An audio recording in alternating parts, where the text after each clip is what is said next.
He is a mess. He's a blessing, though, but he is a mess.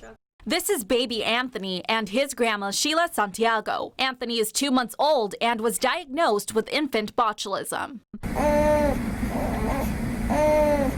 when he was just 1 month old. In 40 years of doing infectious diseases, I've never seen a baby. Dr. Richard Wallace, an infectious disease specialist, says infant botulism happens to babies under 1 year old. It's produced by a bacteria that is typically not a serious cause of invasive disease, so most people haven't heard of it. It makes protein that paralyzes the muscles. He says it's not preventable, but it's not contagious. It's commonly found in honey, but it could even live outside. That's what happened to baby Anthony. He inhaled the toxin, and after, his health took a turn. The first thing Sheila noticed, he stopped eating. I was honestly thinking he might be getting sick. The thing that kind of threw me off was he just completely stopped. I knew there was something going on, but I didn't know what was going on.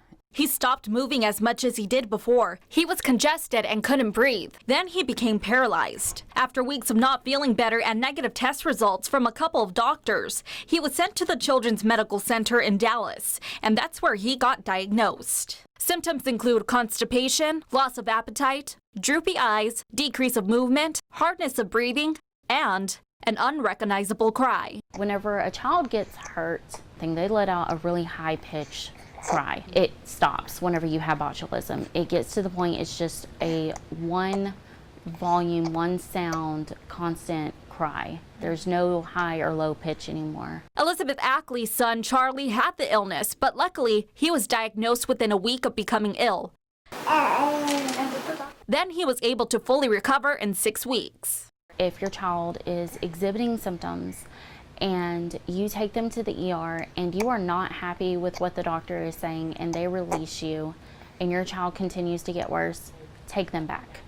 You have a mother's intuition for a reason. You know your baby more than anyone else in this world. For baby Anthony, his recovery isn't a fast one like Charlie's. He will need to continue to feed through a feeding tube and has a night nurse 7 days a week. There has been at least 4 infant botulism cases in East Texas this year, and in the United States, only about 200. Sheila's goal is to make sure parents know what are the symptoms to look for before their baby steps into Anthony's. When a kid is just not themselves, you don't have a lot of time with a baby. Advocate for them. That's the whole thing is be your kid's voice. That's what you're for. You're to protect your kids. Do what you have to do at all costs. I will continue to do that for these kids. Jacqueline Laura, CBS 19.